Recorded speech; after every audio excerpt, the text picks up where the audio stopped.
Hi everybody, how are you doing. I hope आप सभी लोग अच्छे होंगे, सेफ होंगे एंड मोस्ट इम्पॉर्टेंटली बहुत अच्छे से रेगुलरली पढ़ाई कर रहे होंगे। So welcome to my channel, this is Ruchika और आज हम कंटिन्यू करने जा रहे हैं हमारा 5th chapter theory of demand. इससे पहले ऑलरेडी हम 2 वीडियोज़ में बहुत सारे टॉपिक्स कवर कर चुके हैं। सबसे पहले हमने पढ़ा था कॉन्सेप्ट ऑफ डिमांड, उसके बाद हमने पढ़ा कि डिमांड शेड्यूल क्या होता है, फिर डिमांड कर्व, फिर उसका स्लोप, फिर हमने लास्ट में पढ़ा था डिमांड फंक्शन और डिटर्मिनेंट्स ऑफ डिमांड। तो ये सारे 5 टॉपिक्स हम ऑलरेडी कवर कर चुके हैं। अगर आपने वो वीडियोस देख लिए हैं या फिर आपने उन टॉपिक्स का रिवीजन कर लिया है तो बहुत ही अच्छी बात है, और अगर आपने उनको टॉपिक्स को नहीं पढ़ा है तो आप डिस्क्रिप्शन में दिए गए लिंक पर या फिर आई बटन पर क्लिक करके उन्हें देख सकते हैं। आज हम जो पढ़ने वाले हैं वो है हमारा टॉपिक लॉ ऑफ डिमांड। अब देखो, ये एक बहुत ही इंपॉर्टेंट, वेरी इंपॉर्टेंट टॉपिक है आपके लिए। मतलब अगर आप इकोनॉमिक्स पढ़ रहे हो तो आपको ये टॉपिक तो आना ही चाहिए। मतलब अगर कोई भी इकोनॉमिक्स का स्टूडेंट होता है उसको ये आना तो बहुत ही ज़्यादा ज़रूरी है। ये समझ लो, अगर ये नहीं आता तो उसने कुछ पढ़ा ही नहीं है। और आपके पेपर पॉइंट ऑफ व्यू से भी ये टॉपिक बहुत इंपॉर्टेंट है। आप कोई भी प्रीवियस ईयर क्वेश्चन उठाकर देख लो, इस टॉपिक पर कोई अगर क्वेश्चन ना मिले तो मतलब ऐसा हो ही नहीं सकता, क्योंकि ये बहुत ज़्यादा इंपॉर्टेंट टॉपिक है आपके एग्ज़ाम के लिए। अब हम पढ़ने जाते हैं कि लॉ ऑफ डिमांड होता क्या है। देखो, वैसे हम ऑलरेडी पढ़ चुके हैं लॉ ऑफ डिमांड क्या होता है। हमने क्या पढ़ा था कि किसी कमोडिटी का प्राइस अगर बढ़ रहा है तो क्या होगा, उसकी क्वांटिटी डिमांडेड डिक्रीज हो जाएगी, और अगर किसी कमोडिटी का प्राइस कम हो रहा है तो उसकी क्वांटिटी डिमांडेड इंक्रीज हो जाएगी। तो ये जो इन्वर्स रिलेशनशिप है ना दोनों के बीच में, प्राइस और क्वांटिटी डिमांडेड के बीच में, इस रिलेशनशिप को ही कौन बताता है, लॉ ऑफ डिमांड। तो अब हम डेफिनेशन एक बार पढ़ लेते हैं। क्या है? Law of demand states that other things being equal, the quantity demanded decreases with an increase in its own price of the commodity। मतलब अगर किसी कमोडिटी का ओन प्राइस, खुद का प्राइस बढ़ रहा है तो उसी के साथ उसकी जो क्वांटिटी डिमांडेड है वो क्या हो जाएगी, डिक्रीज होगी। पर देखो, अब इसमें क्या है, एक कंडीशन दे दिया है। आपने कुछ नोटिस किया, इसमें एक और चीज़ एक्स्ट्रा है। वो क्या है? Other things being equal. ये अदर थिंग्स क्या है, ये कौन सी अदर थिंग्स हैं जो यहाँ पर आ गई हैं, वो हम अभी समझेंगे। ठीक है, तो सबसे पहले आपने डेफिनेशन पढ़ ली। क्या है डेफिनेशन? ये कहती है कि with an increase in the own price of a commodity it's quantity demanded decreases and vice versa, इसका ऑपोजिट हो जाएगा। तो इसके साथ में एक और पॉइंट हम लिख सकते हैं, ये क्या, कि there exist an inverse relationship, inverse relation between, क्या, किन दोनों के बीच में इनवर्स रिलेशन है, प्राइस एंड डिमांड, या फिर आप क्वांटिटी डिमांडेड भी लिख सकते हो। मैंने आपको बताया था इन दोनों को हम एक जैसा ही ट्रीट करेंगे। तो ये क्या बताता है, लॉ ऑफ डिमांड क्या बताता है, कि दोनों के बीच में, प्राइस और डिमांड के बीच में, किसी भी कमोडिटी की प्राइस या डिमांड के बीच में, उनके बीच में इन्वर्स रिलेशनशिप है। एक बढ़ेगा तो दूसरा घटेगा और एक घटेगा तो दूसरा बढ़ जाएगा। ये होता है हमारा लॉ ऑफ डिमांड। अब हमने बात करनी है अदर थिंग्स बीइंग इक्वल। ये अदर थिंग्स कौन सी हैं, तो यहाँ पर हम लिख लेते हैं, अच्छे से समझना है ये अदर थिंग्स क्या हैं। अदर थिंग्स क्या चीज़ है ये अदर थिंग्स? देखो, याद होगा आपने, हमने क्या किया था इससे पिछले वाले वीडियो में, डिटर्मिनेंट्स पढ़े थे। क्या थे वो डिटर्मिनेंट्स? वो सिर्फ फैक्टर्स थे जो किसी भी कमोडिटी की डिमांड को अफेक्ट करते हैं। या तो उसकी मतलब डिमांड बढ़ जाएगी या फिर डिमांड कम हो जाएगी उन फैक्टर्स की वजह से। ठीक है, याद है कौन कौन से फैक्टर्स है वो? PX, PR, Y, T, E। याद आया कुछ? PX, PR, Y, T, E, ये थे ना, PX, PR, Y, T, E। PX क्या है? Own price of the commodity. PR क्या है? Price of related goods. Y is income of the consumer. T is taste and preferences of the consumer and E stands for expectations of the consumer. तो ये सारी चीज़ें हैं, इसमें अगर हम ये हटा दें, ये क्यों हटाना है, price of the own price of the commodity क्यों हटाना है, क्योंकि इसकी बात हम यहाँ कर चुके हैं। प्राइस और डिमांड के बीच में तो रिलेशनशिप बता रहे हैं, तो ये एक डिटर्मिनेंट नहीं आएगा। बाकी अदर थिंग्स में ये सारी चीज़ें आएंगी। तो हम क्या कंडीशन रखते हैं कि अगर ये सारी चीज़ें इक्वल रहें, इक्वल इन सेंस कांस्टेंट रहें। मैं शॉर्ट में लिखती जा रही हूँ पॉइंट्स, आपको ढंग से अपने अच्छे से नोट्स बनाने हैं। तो ये सारी चीज़ें क्या रहें, कांस्टेंट रहें। तो उसी कंडीशन में क्या होगा, हमारा ये लॉ ऑफ डिमांड स्टैंड करेगा। उसी कंडीशन में क्या होगा कि किसी कमोडिटी की प्राइस अगर बढ़ रही है तो उसकी डिमांड डिक्रीज हो जाएगी एंड वाइस वर्सा। तो अब एक बार और पढ़ो, the law of demand demand states that other things being equal, the quantity demanded decreases with an increase in the price of the commodity. ठीक है, तो ये सारी क्या है आपकी अदर थिंग्स हैं, और ये सारी क्या होनी चाहिए, कांस्टेंट होनी चाहिए. मतलब ना तो रिलेटेड गुड्स का प्राइस कम हो या ज़्यादा हो, ना ही कंज्यूमर की इनकम चेंज हो, ना कम हो ना ज़्यादा हो, उसका कंज्यूमर का टेस्ट और प्रेफरेंस भी सेम रहे. मतलब अगर वो सर्दी में स्वेटर पहन रहा है तो गर्मी में भी स्वेटर पहनता रहे, तो ये तो गलत चीज़ है ना. तो ये चीज़ें हम बाद में पढ़ेंगे, एक्सेप्शंस में पढ़ेंगे. नेक्स्ट क्या है, ये एक्सपेक्टेशंस भी उसकी चेंज ना हो.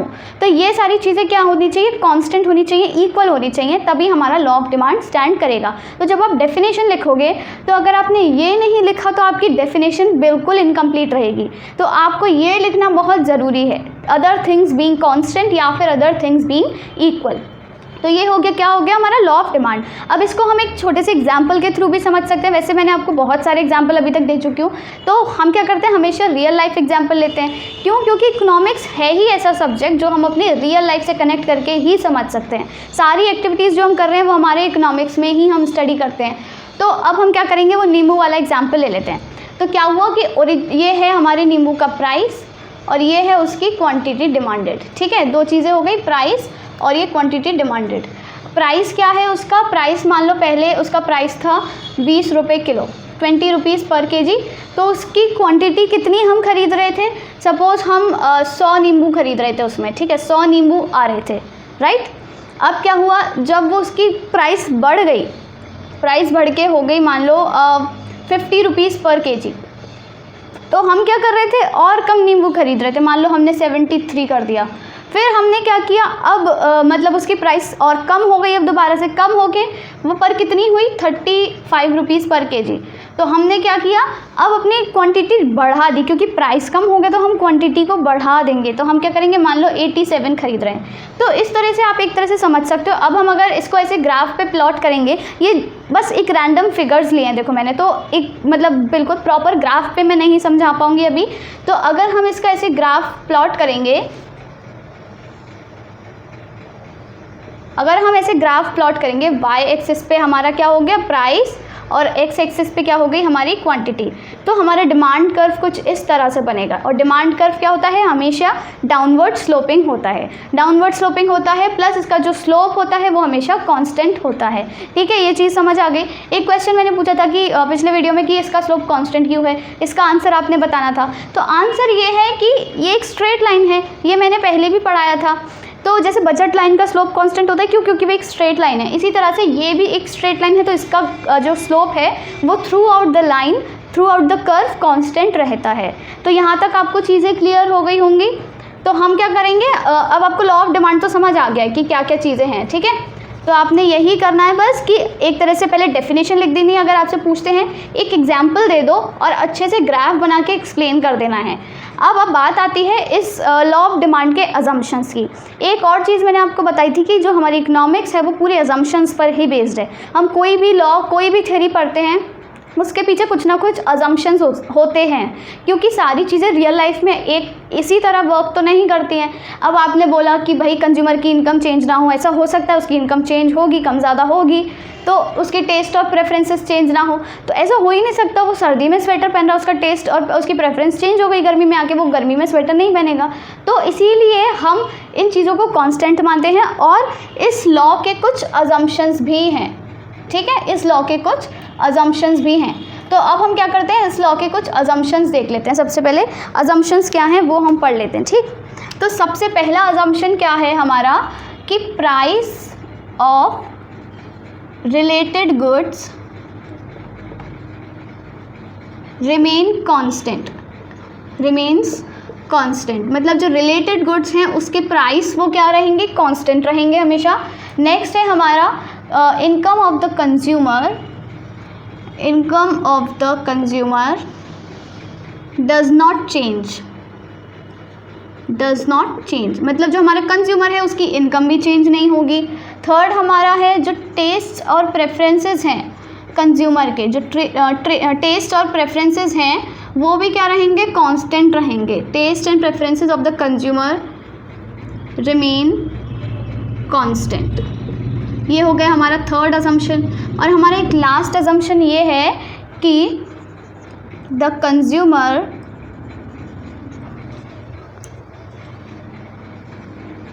डज नॉट एक्सपेक्ट, ये डज है, ठीक है, does not expect any significant change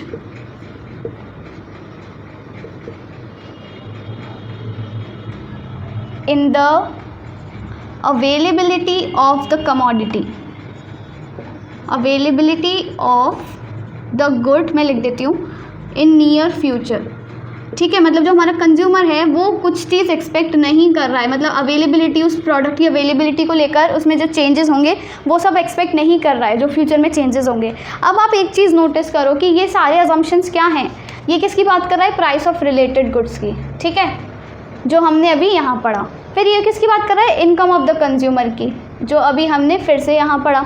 ये बात कर रहा है टेस्ट एंड प्रेफरेंसेस की, और ये बात कर रहा है एक्सपेक्टेशंस की। तो जो मैंने आपको बताया था वही अजम्पशंस हैं, आपको रटने की कुछ भी ज़रूरत नहीं है। आपने बस ये याद कर लिया कि जो डिटर्मिनेंट्स थे 5 P X, P R, Y, T और ई, तो उन 5 में से पी एक्स को हटा के, मतलब प्राइस को हटा करके बाकी जो 4 हैं वही चीज़ें कांस्टेंट रहेंगी, और उन्हीं चारों के आपको अजम्पशंस बना देने हैं। बस मैंने देखो लैंग्वेज चेंज कर करके लिखी है हर किसी में, इसमें लिख दिया रिमेन्स कांस्टेंट, इसमें लिख दिया डज नॉट चेंज, दोनों का मतलब एक ही है, जब कांस्टेंट है तो चेंज नहीं हो रही है। इसमें क्या लिख दिया, रिमेन कांस्टेंट, इसमें क्या है, वो एक्सपेक्ट नहीं कर रहा। तो हर तरीके से आपने क्या करना है, हर चीज़ समझनी है, और वो चीज़ मैं आपको समझा चुकी हूँ। तो आपको रटने, इसमें अभी तक कोई भी एक ऐसी चीज़ नहीं थी जो आपने रटने की हो। लॉ ऑफ डिमांड आपको पता था, अदर थिंग्स मैंने बता दी, वो आपको कैसे याद रहेंगी, आपको डिटर्मिनेंट्स के थ्रू, और ये सारे अजम्पशंस कैसे याद रहेंगे, इनके थ्रू। तो अभी तक जो हमने पढ़ा उसमें रटने वाला कोई भी चीज़ नहीं थी, ठीक। तो यहाँ तक आपका क्या हो जाता है, ये अजम्पशंस हो गए। अब हमने नेक्स्ट पढ़ना है एक चीज़ की, जैसे मैंने ये जो स्लोप ये बनाया था कर्व, हमारा डिमांड कर्व, ठीक है, एक बार और बना के दिखा देती हूँ। ये है y, ये है x, ये है हमारा डिमांड कर्व O। अब ये हम 2 पॉइंट्स ले लेते हैं यहाँ पर, ये है OA, ये है O1 A1, और ये है OB B1, और ये है OB। तो अब इन पॉइंट्स पर देखो, A पॉइंट पर, मतलब ये वाला A पॉइंट हो गया, ये वाला आपका B पॉइंट हो गया, ठीक है। तो हो क्या रहा है, जब यहाँ पर ये प्राइस है और यहाँ पर ये क्वांटिटी है, तो हो क्या रहा है कि जब हम कमोडिटी का प्राइस बढ़ रहा है, OB1 से OB हो गया, उसी जगह पर जो हमारी वो है क्वांटिटी डिमांडेड है वो क्या हो रही है, कम हो रही है। A1 से OA हो गई, पहले यहाँ से यहाँ हो गई और प्राइस यहाँ से बढ़ गया। तो इसमें क्या समझ आता है, दोनों के बीच का रिलेशन जो है क्या है, इनवर्स है, ठीक है। इनवर्स है, इसका मतलब क्या होता है कि स्लोप डाउनवर्ड है। तो यहाँ पर एक क्वेश्चन उठ के आता है सबसे पहले तो, कि why does demand curve slope downward, ये एक आपका क्वेश्चन बनकर आता है, ठीक है। या फिर दूसरा क्वेश्चन क्या हो सकता है, दूसरा क्वेश्चन आपका ये हो सकता है कि जैसे हमने पढ़ा कि अगर हम किसी कमोडिटी का प्राइस बढ़ रहा है तो हम उसकी क्वांटिटी कम करनी है, या फिर कम हो रहा है प्राइस तो क्वांटिटी हम बढ़ा देंगे, डिमांड उसकी बढ़ जाएगी, यानी कि हम उसको ज़्यादा खरीदना स्टार्ट कर देंगे, ठीक है। तो एक क्वेश्चन ये आता है कि अगर प्राइस कम हो रहा है तो हमें जो कमोडिटी है उसको ज़्यादा क्यों खरीदना है। कोई ऐसा तो नहीं है हमारे सर पे बंदूक रखवा के हमको ज़बरदस्ती ज़्यादा खरीदवा रहा है कि नहीं भाई प्राइस कम हो गया, अब तुम ज़्यादा लो, ज़्यादा सामान यूज़ करो, ऐसा कोई कहता है नहीं। तो ये भी एक क्वेश्चन बन के आता है कि why do we purchase more when the price falls, जब प्राइस गिर रहा है किसी भी चीज़ का तो ज़रूरी है कि हम ज़्यादा ही खरीदें, ऐसा क्यों करना है। तो इसके पीछे कुछ पॉइंट्स हैं, कुछ रीजंस हैं। और ये जो दोनों क्वेश्चन हैं, अगर आपके में ये क्वेश्चन आता है या फिर आपके में ये भी क्वेश्चन आ सकता है कि why do we purchase less when the price increases, या फिर ये आ सकता है कि why does demand curve slope downward, वो डाउनवर्ड स्लोपिंग क्यों है। तो इनके पीछे का जो अब मैं आपको चीज़ें बता रही हूँ वो तीनों क्वेश्चंस का आंसर सेम होगा। तीनों जो क्वेश्चंस हैं, तीनों जो मतलब हमारा पॉइंट है, उनके पीछे का रीज़न सेम है। क्या है, इनके पीछे कुछ 5 पॉइंट्स हैं, मैं एक एक करके समझाती जाती हूँ जल्दी। सबसे पहला है हमारा लॉ ऑफ DMU। DMU क्या होता है भाई, DMU मतलब डिमिनिशिंग मार्जिनल यूटिलिटी। इसके पीछे एक रीज़न ये आता है कि जो हमारा law of diminishing marginal utility है वो यहाँ पर अप्लाई होता है। कैसे, law of diminishing marginal utility क्या कहता है कि जब हम किसी चीज़ का ज़्यादा कंजम्पशन करते हैं तो उसकी मार्जिनल यूटिलिटी कम हो जाती है। जैसे हमें बहुत ज़्यादा प्यास लगी, अब हम पहले 1 गिलास पानी पिएंगे तो उससे सबसे ज़्यादा हमें सेटिस्फैक्शन मिलेगा, फिर दूसरा जब ग्लास पानी पिएंगे तो उससे थोड़ा कम मिलेगा, है ना। पहले वाले ग्लास से जो सेटिस्फैक्शन मिला उससे कंपैरेटिवली कम मिलेगा, और जब हम तीसरा ग्लास पिएंगे तो फिर और कम मिलेगा, फिर चौथा ग्लास पिएंगे तो और कम मिलेगा। ऐसे कर करके फिर हम पानी पीना बंद कर देते हैं। तो क्या होता है, हमारी जो सेटिस्फैक्शन की अमाउंट बढ़ती जा रही है प्लस हमारे कंजम्पशन की अमाउंट डिक्रीज़ होती जा रही है। ठीक है, सेटिस्फैक्शन तो बढ़ रहा है हमारा, कंजम्पशन क्या हो रहा है, डिक्रीज़ हो रहा है, राइट, डिक्रीज़ होता जा रहा है। तो इसी तरह जब ये कंज्यूमर की टेंडेंसी होती है, मतलब कंज्यूमर ये बिहेवियर है, कंज्यूमर यही करेगा कि जैसे ही प्राइस किसी कमोडिटी का फॉल हुआ तो वो ज़्यादा खरीदना स्टार्ट कर देगा। होता नहीं है, जैसे आपको कोई जीन्स मान लो 800 रुपये में मिल रही थी, अब उस पर आपको वो 800 रुपये की महंगी लग रही है। अब क्या हुआ, अचानक से एक मतलब जैसे फेस्टिवल सीज़न होता है ना, तो सेल चलती है, डिस्काउंट्स होते हैं। तो फेस्टिव सीज़न में क्या हुआ, डिस्काउंट चल रहा था, आपको वही चीज़ मिल गई एक तरह से मान लो 300 रुपये की या फिर 400 की मिल रही है, 400 की मिल रही है। तो अब आप 400 की एक नहीं लोगे, आप सोचोगे भाई 800 में कहाँ पहले एक आ रही थी, अब 2 आ जाएंगी, तो आप 800 की 2 ले लोगे। तो क्या हुआ, प्राइस कम हुआ तो आपने जो डिमांड है, आपकी जो क्वांटिटी है, कंजम्पशन है, वो आपने बढ़ा दिया।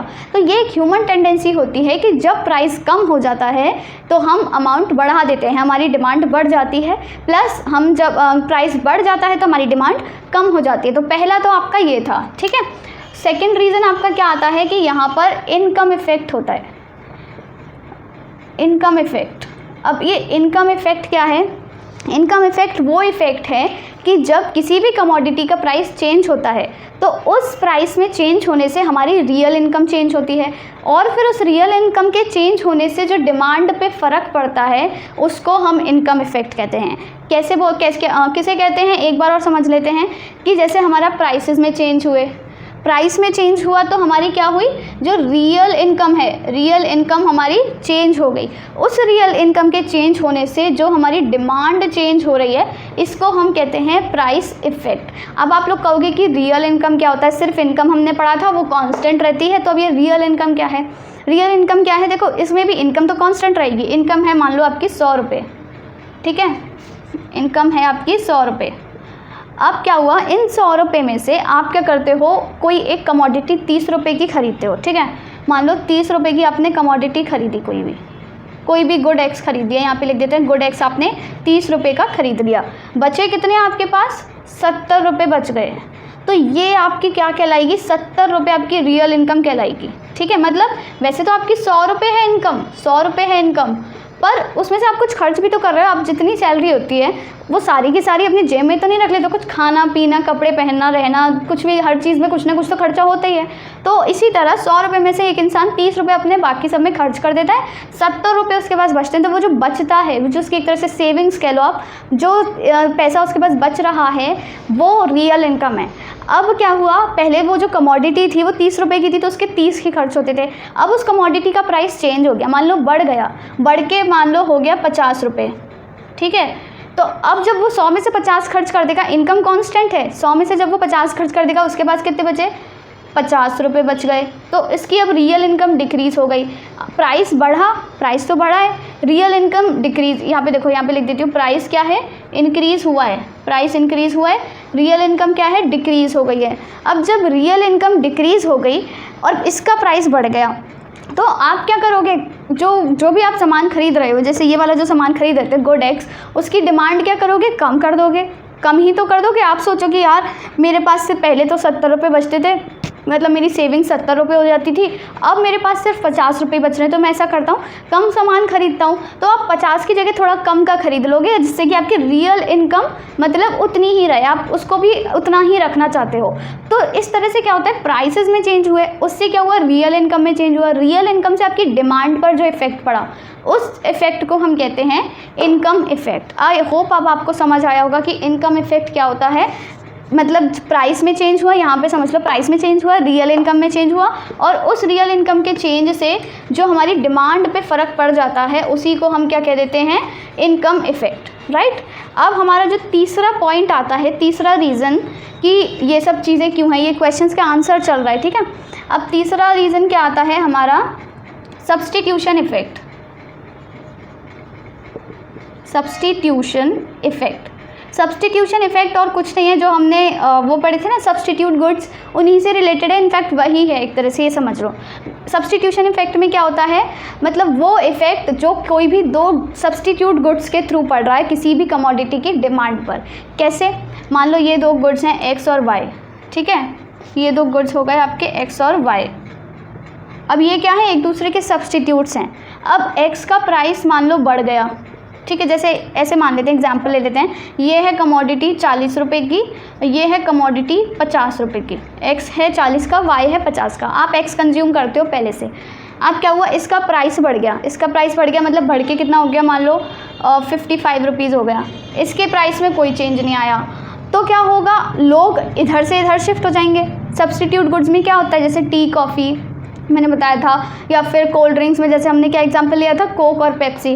तो क्या करेंगे लोग, वो सोचेंगे कि भाई चाय तो मतलब कोई दिक्कत नहीं है, चाय की जगह हम कॉफ़ी पी लेंगे, हमें तो सस्ता पड़ना चाहिए, हमारे पैसे बचने चाहिए। तो इस तरह से जब वो लोग इधर से इधर शिफ्ट हो जाएंगे तो इस प्रोडक्ट की डिमांड कम हो जाएगी, वो लोग इसको कम खरीदेंगे। तो इस तरह से क्या होता है, डिमांड डिक्रीज़ हो जाएगी इसकी। तो ये होता है आपका सब्स्टिट्यूट इफेक्ट, जो किससे पड़ता है, सब्स्टिट्यूट गुड्स के थ्रू। मतलब दो गुड्स अगर एक दूसरे के सब्स्टिट्यूट्स हैं और एक का प्राइस बढ़ गया तो लोग उसकी डिमांड कम करके दूसरे पे शिफ्ट हो जाएंगे, तो इसकी डिमांड कम हो गई, इसकी ज़्यादा हो गई। ये था आपका सब्स्टिट्यूट इफेक्ट। ये बहुत ही ईजी था और ये क्योंकि हम ऑलरेडी पढ़ चुके हैं, मतलब हमने उसमें सब्स्टिट्यूट गुड्स में यही चीज़ पढ़ी थी, ठीक है। अब जो नेक्स्ट आता है आपका, वो क्या है, आपका नेक्स्ट आता है साइज़ ऑफ कंज्यूमर्स, या फिर साइज़ ऑफ बायर्स आप लिख लो। साइज़ ऑफ बायर्स में क्या है, वही है कि अगर आपके मतलब जो कंज्यूमर्स का साइज़ है वो कम है, जैसे मान लो कोई, एक सेकंड मैं आपको एग्जांपल से बताती हूँ, जैसे कि कोई एक कमोडिटी है, ये गुड एक्स, ठीक है, ये है गुड एक्स। अब गुड एक्स कोई ऐसी चीज़ है जो कुछ ही लोग खरीद सकते हैं, मतलब जैसे 100 लोग अगर रहते हैं किसी भी, मान लो मैं कॉलोनी की बात कर रही हूँ, 100 लोग रहते हैं, तो उस 100 में से सपोज़ 40 लोग ही उसको ख़रीद पाते हैं। 40 लोग क्या करते हैं, इस कमोडिटी को ख़रीद पाते हैं एक्स को, और 60 लोग नहीं ख़रीद पाते हैं। अब क्योंकि क्यों होता है, क्योंकि 40 लोग के पास उनकी इतनी इनकम है कि वो ख़रीद पाएँ, 60 लोग उसको अफोर्ड नहीं कर पा रहे हैं, 60 लोग थोड़े कम अमीर हैं या फिर कम उनकी इनकम है। तो होगा क्या, अगर गुड एक्स का प्राइस फॉल हो जाए, थोड़ा सा कम हो जाए, तो क्या होगा कि ये जो 60 लोग हैं इनमें से भी कुछ लोग या फिर ये सारे ही लोग उसको अफोर्ड कर पाएंगे। इस तरह से क्या होगा, इसकी डिमांड बढ़ जाएगी, लोग ज़्यादा खरीदेंगे, डिमांड बढ़ गई।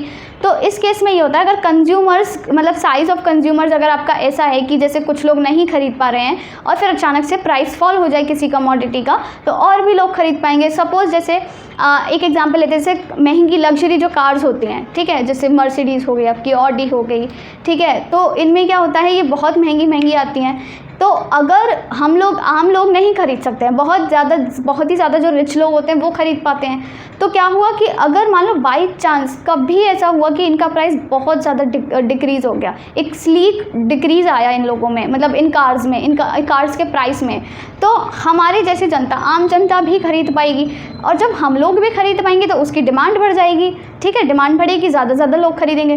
तो इस चीज़ से भी, यानी कि साइज़ ऑफ बायर्स से भी किसी भी कमोडिटी की डिमांड पर फ़र्क पड़ता है, और इसीलिए जब प्राइस कम होता है तो डिमांड बढ़ जाती है, और प्राइस ज़्यादा होता है तो डिमांड कम हो जाती है, राइट। अब आपका नेक्स्ट क्या है, डिफरेंट यूजेस, ठीक है, लास्ट है, ये लास्ट पॉइंट है, लास्ट रीज़न है आपका, ये क्या है नेक्स्ट,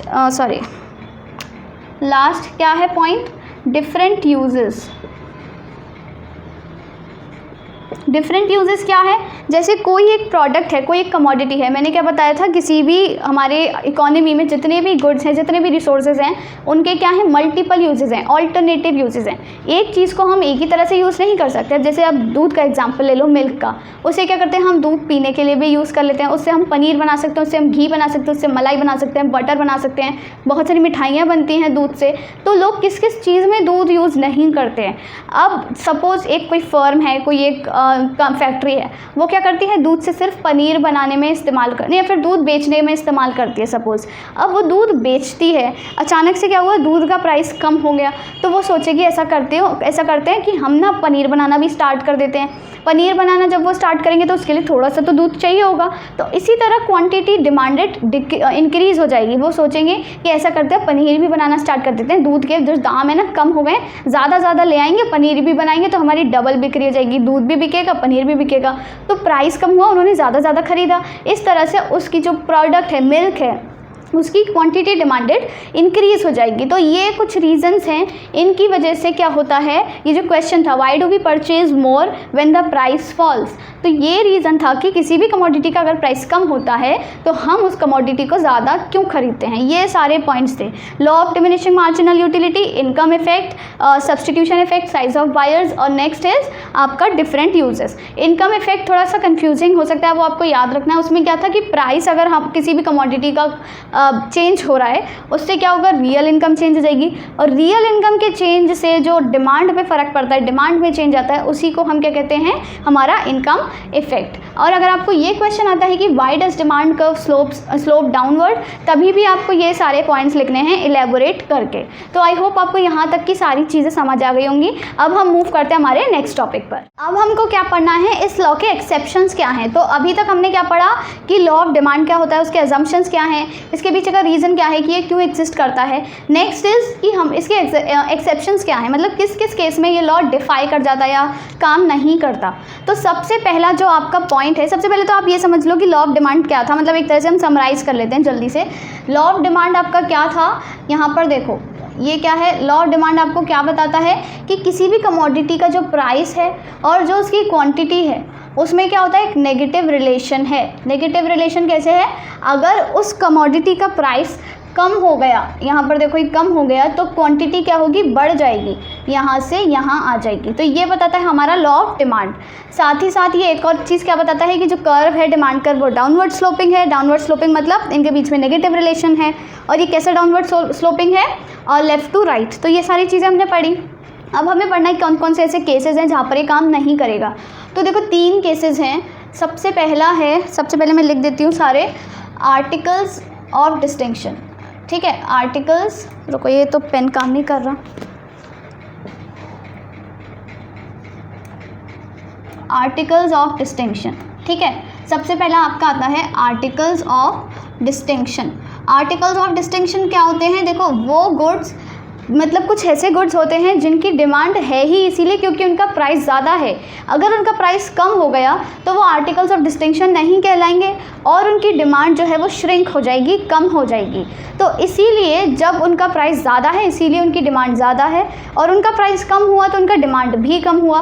तो ये क्या दिखा रहा है, ये तो पॉजिटिव रिलेशन बता रहा है। इसमें तो हमने नेगेटिव पढ़ा था कि प्राइस ज़्यादा हुआ तो डिमांड कम हुई, प्राइस कम हुआ तो डिमांड ज़्यादा हुई। इसमें हमें ये क्या बता रहे हैं कि प्राइस ज़्यादा, डिमांड ज़्यादा ही इसीलिए क्योंकि प्राइस ज़्यादा है। ठीक है, तो आर्टिकल्स ऑफ सोशल डिस्टिंक्शन या फिर आर्टिकल्स ऑफ डिस्टिंक्शन क्या होते हैं, ऐसे goods, those goods that are only demanded when the price of those goods is high। जब उनका प्राइस ज़्यादा होगा तभी उनकी डिमांड होगी, वरना वो कम, अगर प्राइस कम हुआ तो डिमांड भी श्रिंक हो जाएगी, डिक्रीज़ हो जाएगी। अब ऐसे कौन से गुड्स हो सकते हैं, जैसे कि एग्जाम्पल के तौर पे आप लिख सकते हो लग्जरी कार्स हो गई आपकी, या फिर डायमंड्स हो गए। ठीक है, डायमंड नेकलेसेस हो गए, डायमंड रिंग्स हो गई, या फिर लग्जरी क्लोथ्स हो गए, बहुत ज़्यादा अच्छे ब्रांडेड कपड़े। तो क्या है उनका, मतलब कोई, जैसे आप ब्रांड देखते हो, कोई भी चीज़ खरीदते हो अच्छी, जैसे आजकल आप देखते हो ज़ारा के कपड़े भी लोग बहुत खरीदते हैं। क्यों, उनकी डिमांड क्यों ज़्यादा है, क्योंकि उनका प्राइस बहुत ज़्यादा है, इसीलिए ही उनकी डिमांड है। अगर उस ब्रांड का वो अपने ब्रांड, मतलब अपना एक 1500 वाला टॉप वो 300 रुपये में बेचने लग जाए तो क्या कोई खरीदेगा, उसकी डिमांड भी कम हो जाएगी, अरे ये तो सस्ता सा है, आम सा है। तो इस तरह से ये जो आर्टिकल्स हैं, ये जो गुड्स हैं, ये हैं ही इसीलिए, मतलब इनकी डिमांड ही ज़्यादा इसीलिए क्योंकि इनका प्राइस ज़्यादा है। अब ये जो आर्टिकल्स ऑफ डिस्टिंक्शन है, मतलब ये वाले जो गुड्स हैं, इनको किसने दिया था, प्रोफेसर वेबलिन ने। ठीक है, यहाँ पे लिख देते हैं प्रोफेसर वेबलिन ने, वेबलिन। ठीक है, और इसीलिए ही इन गुड्स को क्या और कहते हैं, हम वेबलिन गुड्स के नाम से भी जानते हैं। राइट, अब हमारा जो नेक्स्ट और सेकेंड एक्सेप्शन है वो है Giffen goods. Giffen goods. Giffen goods का ये जो एक्सेप्शन है ये किसने दिया था? रॉबर्ट गिफिन ने, और इन्हीं के नाम पे इन गुड्स का नाम गिफिन गुड्स रख दिया है। ठीक है, ये वाला किसने दिया था? प्रोफेसर वेबलन ने, इसीलिए इनको हम वेबलन गुड्स के नाम से भी जानते हैं। और ये वाला किसने दिया है? सेकंड, रॉबर्ट गिफिन ने, तो इनको हम गिफिन गुड्स बोलते हैं। गिफिन गुड्स क्या होते हैं? ये हाईली इन्फीरियर गुड्स हैं, मतलब इन गुड्स के बीच में, नेगेटिव के बीच में हाईली नेगेटिव, इन गुड्स के बीच में और इनकम के बीच में हाईली नेगेटिव रिलेशन होता है। कैसे होता है? मतलब ये गुड्स वो गुड्स हैं, अगर इनका प्राइस कम भी हो जाए, कितना भी कम हो जाए, तो इनकी डिमांड नहीं बढ़ेगी। ठीक है, तो एक तरह से क्या होता है, प्राइस कम हुआ तो इनकी डिमांड भी एक तरह से कम हो जाएगी, और प्राइस ज़्यादा हुआ तो डिमांड भी ज़्यादा हो जाएगी। आप ऐसे लिख सकते हो, प्राइस ज़्यादा हुआ तो डिमांड भी ज़्यादा हो जाएगी, और प्राइस कम हुआ तो डिमांड भी इनकी कम हो जाएगी। ये हाईली इन्फीरियर गुड्स होते हैं, तो इसीलिए हम इन्हें क्या कहते हैं? गिफिन गुड्स कहते हैं, राइट। जैसे इसका एग्जाम्पल हो सकता है, और एक तरह से आप ये भी समझ सकते हैं, जो गिफिन गुड्स है ना, ये इनके साथ में ये क्यों होता है कि प्राइस बढ़ने पर डिमांड बढ़ गई या प्राइस कम होने पर डिमांड कम हो गई? ये इसलिए होता है क्योंकि इनके सब्सटीट्यूट्स भी होते हैं। जैसे किसी भी चीज़ का प्राइस बढ़ गया, मान लो किसी भी चीज़ का प्राइस कम हो गया, तो उसके अलग सब्सटीट्यूट्स हैं, तो कंज्यूमर उन पर शिफ्ट हो जाएगा। तो इसीलिए इनके बीच में भी क्या होता है? पॉजिटिव रिलेशन होता है प्राइस और डिमांड के बीच में। नेक्स्ट हमारा क्या है? लास्ट है ये इर्रेशनल जजमेंट। लास्ट है ये exception, irrational judgement. Irrational judgement क्या होता है? जैसे लोग अक्सर क्या करते हैं, किसी भी प्रोडक्ट के क्वालिटी को उसके प्राइस से जज करते हैं। मतलब अगर कोई चीज़ सस्ती है तो उसकी क्वालिटी ख़राब होगी, अगर कोई चीज़ महंगी है तो भाई वो मतलब उस सुपीरियर क्वालिटी की है, वही खरीदेंगे। तो इससे क्या होता है, जिन कमोडिटी का प्राइस ज़्यादा होता है तो लोग उसकी तरफ अट्रैक्ट हो जाते हैं, ये सोचकर कि वो अच्छी क्वालिटी के प्रोडक्ट्स है, तो उनके लिए उनकी डिमांड बढ़ जाती है। तो प्राइस ज़्यादा हुआ, लोग सोचेंगे कि भाई इसकी क्वालिटी बहुत बढ़िया है, यही खरीदते हैं। तो इस केस में क्या होगा, उस प्रोडक्ट की डिमांड भी बढ़ जाएगी। यहीं अगर किसी कमोडिटी का प्राइस कम है तो लोग सोचेंगे तो घटिया क्वालिटी का है भाई, उसे बहुत ही कम लोग खरीदेंगे, तो इसीलिए उसकी डिमांड भी कम हो जाएगी। तो इस केस में भी क्या हुआ, पॉजिटिव रिलेशन है, इसमें भी पॉजिटिव रिलेशन है और इसमें भी पॉजिटिव रिलेशन है। और इसीलिए ये 3 एक्सेप्शंस है, क्योंकि हमने क्या पढ़ा है, लॉ ऑफ डिमांड में तो प्राइस और डिमांड के बीच में नेगेटिव रिलेशन होता है। तो ये 3 एक्सेप्शंस हैं। और एक मोस्ट इंपॉर्टेंट चीज़ ये कि ये जो 3 एक्सेप्शंस हैं, इन 3 एक्सेप्शंस वाले केस में, एक्सेप्शनल केसेस में जो हमारा डिमांड कर्व है वो कैसा बनेगा, वो अपवर्ड स्लोपिंग बनेगा। इस तरह से बनेगा, मतलब अगर किसी कमोडिटी का जो प्राइस है, जैसे ये यहाँ पे प्राइस हो गया, यहाँ पे क्वांटिटी हो गई, तो प्राइस अगर बढ़ रहा है, ऐसे बढ़ गया, तो उसके साथ साथ में डिमांड भी इंक्रीज़ हो जाएगी। ठीक है, ये आपकी डिमांड इंक्रीज़ हो रही है, तो इस केस में ये आपका अपवर्ड स्लोपिंग डिमांड कर्व बनता है। ये किस केस में बनता है? सिर्फ एक्सेप्शनल केसेस में, बाकी केसेस में आपका ये मतलब डाउनवर्ड स्लोपिंग वाला ही डिमांड कर्व बनेगा। तो ये था आज का टॉपिक आपका लॉ ऑफ डिमांड, जिसमें हमने लॉ ऑफ डिमांड को समझा, फिर अजम्पशन समझे, उसके बाद कुछ रीजंस पढ़े कि वो डाउनवर्ड स्लोपिंग क्यों है, अगर किसी प्रोडक्ट की प्राइस कम हो रही है तो हमें ज़्यादा ही क्यों खरीदना है, वो हमने 5 पॉइंट्स पढ़े थे। और लास्ट में हमने क्या पढ़ा कि इसके एक्सेप्शंस क्या हैं। आई होप आपको आज का ये वीडियो समझ आया होगा, जो भी मैंने चीज़ें समझाई, क्योंकि बहुत ज़्यादा इंपॉर्टेंट थी और इनको समझना बहुत ज़्यादा ज़रूरी था, क्योंकि इस टॉपिक से क्वेश्चंस आपके रेगुलरली आते हैं एग्जाम्स में। आई होप आपको सारी चीज़ें क्लियर हो गई होंगी। अगर आपकी कोई क्वेरी है, डाउट है, सजेशन है, आप कुछ भी बताना चाहते हो तो कॉमेंट कर सकते हो, और वीडियो को लाइक और शेयर करना ना भूलें, चैनल को सब्सक्राइब करना ना भूलें। Thanks for watching and have a nice day.